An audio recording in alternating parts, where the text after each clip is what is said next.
পৃথিবীতে অনেক মানুষ কান্নাকাটি করে, তবে তারা সত্যবাদী নয়। ইউসুফ নবীর ভাইয়েরা যেমন ওনাকে হত্যা করার ষড়যন্ত্র করে বাড়িতে আসলো কান্নাকাটি করতে করতে, ঠিক পৃথিবীতে এমনও কিছু মানুষ পাওয়া যায় যারা মানুষকে হত্যা করে, খুন করে, পরে আবার কান্নাকাটি করে। আছে না? আছে। এটা তাফসীরে কিতাবে আসছে। এই জন্য কান্নাকাটি করলেই সে সত্যবাদী নয়। নিজে ঝগড়া বাজিয়ে এরপরে সাধু সেজে বললে এটা কিভাবে হলো, কিছুই জানে না। এখান থেকে তাফসীরের কিতাবে আসছে যে আমরা কারো মায়া কান্না দেখেই তাকে সত্যবাদী বলতে পারি না। আমরা আগে বিষয়টা দেখব, কারণ ইতিপূর্বে ইউসুফ নবীর ভাইয়েরাও কান্নাকাটি করেছে, কিন্তু সত্য কান্না না মিথ্যা কান্না? মিথ্যা কান্না করেছে। উকুতুলু ইউসুফা আবিতরাহুহু আরদ, ইউসুফকে তোমরা হত্যা করো, অথবা পৃথিবী নির্জন এমন কোনো লোকালয় এলাকায় তাকে পাঠিয়ে দাও যেখান থেকে সে আর আসতে পারবে না। কারণ ইউসুফ নবী একেবারে ছোট একটা বাচ্চাকে যদি আপনি দূরে রেখে চলে আসেন, সে আর আসতে পারবে না। এটা ভাইয়েরা পরামর্শ করলো যে হয় ইউসুফকে হত্যা করো, না হলে পৃথিবীর দূরে কোথাও তাকে ফেলে দিয়ে আসো। এই যখন তারা পরামর্শ করলো, তখন ভাইদের মধ্যে যিনি বড়, নামটা ইয়াহুদা বলল, قال قائل منهم لا تقتلوا يوسف, ইয়াহুদা বলল, না তোমরা ইউসুফকে হত্যা করবে না। ওয়ালকুহু ফি গায়াবাতিল জুব্বি, কোন গভীর কূপের মধ্যে তাকে ফেলে দিয়ে আসো, কিন্তু ইউসুফকে হত্যা করিও না। এটা ইউসুফ নবীর বড় ভাই ইয়াহুদা এই পরামর্শ দিল। দেওয়ার পরে বাকিরাও বলল, ঠিক আছে, একটা মানুষকে হত্যা করা অনেক কঠিন ব্যাপার, তার চাইতে ভালো কোনো গভীর কূপের মধ্যে তাকে ফেলে দিয়ে আসে।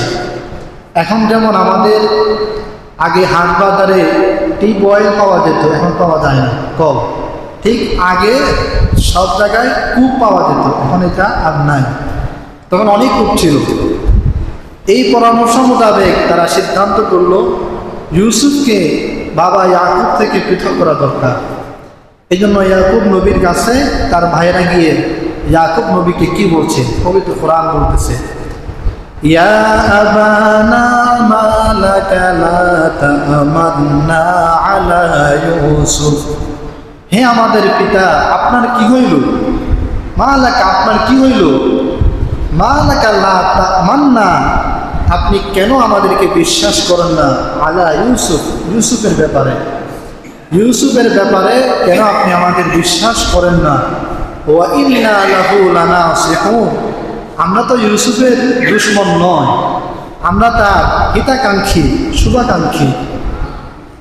এই কথা বলে তারা এবার বলছে, আরসিলহু মা'ানা গাদা, ইউসুফকে আগামীকাল আমাদের সাথে পাঠান, ইয়ারতা ওয়া ইয়ালআব, তাহলে সে যখন আমাদের সাথে বনে জঙ্গলে যাবে, সে খেলাধুলা করবে, বিভিন্ন ফলমূল সে খেতে পারবে, ঘরে বসে থেকে তো লাভ নেই। ইউসুফের ভাইয়েরা বাবা ইয়াকুবকে বলতেছে। তখন বাবা ইয়াকুব জবাব দিচ্ছেন, ইন্নী লা ইয়াহজুনুনি আন তাযহাবু বিহি, যদি তোমরা ইউসুফকে নিয়ে যাও তবে আমি পেরেশানগ্রস্ত হব, আমার মধ্যে পেরেশানি কাজ করবে যদি তোমরা ইউসুফকে নিয়ে যাও। ও আখাফু আন ইয়াকুলাহু যিবু, আর আমার আশঙ্কা হচ্ছে যদি তোমরা তাকে নিয়ে যাও বাঘে তাকে খেয়ে ফেলবে, এটা আমার আশঙ্কা হয়। তাহলে বাঘে খেয়ে ফেলবে এই কথা কে বললেন? ইয়াকুব নবী, যে আমি ভয় করি যদি তোমরা তাকে নিয়ে যাও বাঘে তাকে খেয়ে ফেলবে। তাফসীরে কিতাবের মধ্যে এসছে ইয়াকুব নবী এই কথা কেন বললেন যে তাকে বাঘে খেয়ে ফেলবে, এটা তিনি কেন বললেন? তাফসীরের কিতাবে আসছে, তাফসীরে মারিফুল কোরআনে, ইয়াকুব নবী একদিন স্বপ্নে দেখেন যে একটা পাহাড়ের উপরে তিনি আছেন, পাহাড়ের নিচে ইউসুফ নবীকে 10টা বাঘ খাওয়ার জন্য ধাওয়া করতেছে। ইউসুফ নবী দৌড়ে গিয়ে একটা গুহার মধ্যে পড়ে গেলেন, ফলে আর বাঘে ইউসুফকে খেতে পারে না। এই জন্য ইয়াকুব নবী বললেন, আমার ভয় হয় যে বাঘে তাকে খেয়ে ফেলবে, তোমরা তাকে নিও না। কিন্তু তারা বলল, লাই নাকালা ওসবা, কি কথা বলেন, তাকে যদি বাঘে খেয়ে ফেলে তা আমরা 10 জন, এত বিশাল আমরা একটা বাহিনী, আমাদের আর কি প্রয়োজন? আমরা যদি আমাদের ছোট ভাই ইউসুফকে হেফাজত করতে না পারি, তা আমরা যে 10 ভাই রইলাম, তার আর কি প্রয়োজন?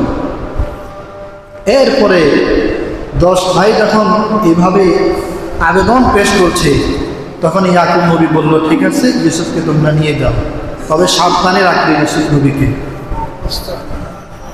ফালাম্মা যাহাবু বিহি ওয়া আজমাউ আন ইয়াজআলু ফি গায়াবাতিল জুব,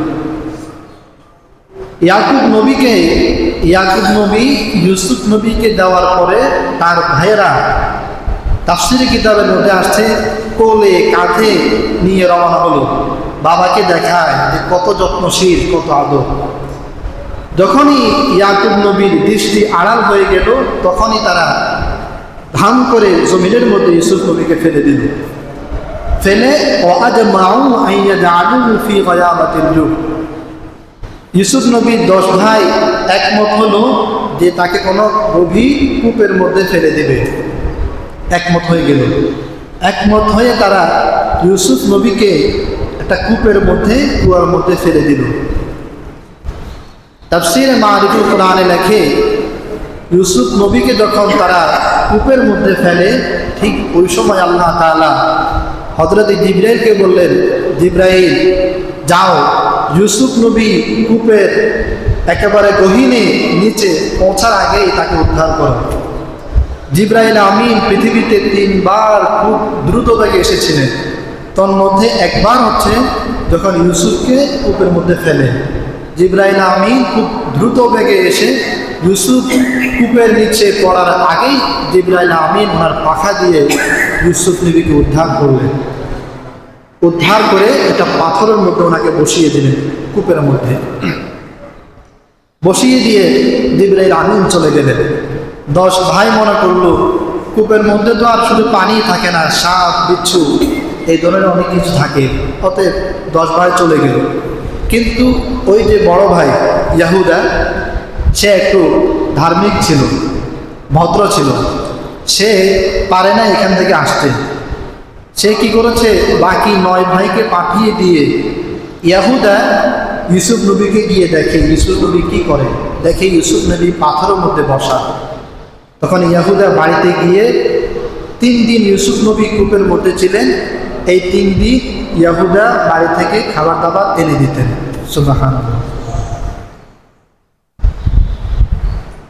এখানে তাফসীরে কিতাবের মধ্যে আসছে, পবিত্র কোরআনও বলতেছে, ওয়াজাউ আবাহুম ইশাআন ইয়াবকুন, ইয়াকুব নবীর ভাইয়েরা, ইউসুফ নবীর ভাইয়েরা কুয়ার মধ্যে ফেলে সন্ধ্যাবেলায় কান্না করতে করতে বাড়িতে আসছে। তো ইয়াকুব নবী জিজ্ঞেস করতেছে, কি ব্যাপার, কান্না করতেছে কেন, আর ইউসুফ কোথায়? তখন তারা বলল, ইয়া আবানা ইন্না যাহাবনা নাস্তাবিকু ওয়া তারাকনা ইউসুফ, হে আমাদের পিতা, ইউসুফকে আমরা দৌড়াদৌড়ি করতেছিলাম মাঠে, তো আমাদের যে মালসামানাপত্র সেখানে ইউসুফকে বসিয়ে রেখে আমরা খেলাধুলা করতেছিলাম, এসে দেখি ফাকালা হুযি, বাঘে তাকে খেয়ে ফেলছে।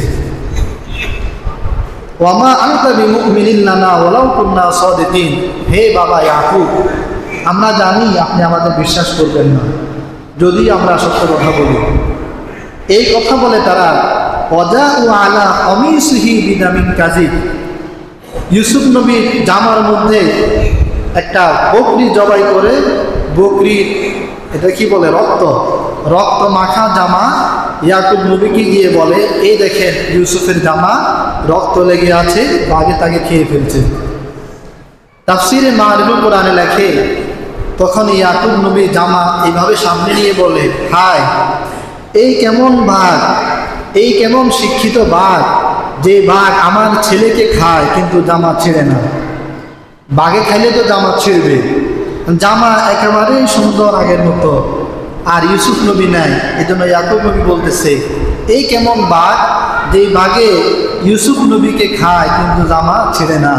তিনি বুঝতে পেরেছেন যে এটা তারা বানিয়েছে। পরেই ইয়াকুব নবী বললেন, বাল সাওয়ালাত লাকুম আনফুসুকুম আমরা, ইউসুফকে বাগে খাই না, এটা তোমরা বানিয়েছ। এখন আমার কি কাজ? আসবরুম জামিল, ধৈর্য ধারণ, সবরুম জামিল, ধৈর্য ধারণ করাই হচ্ছে আমার কাজ।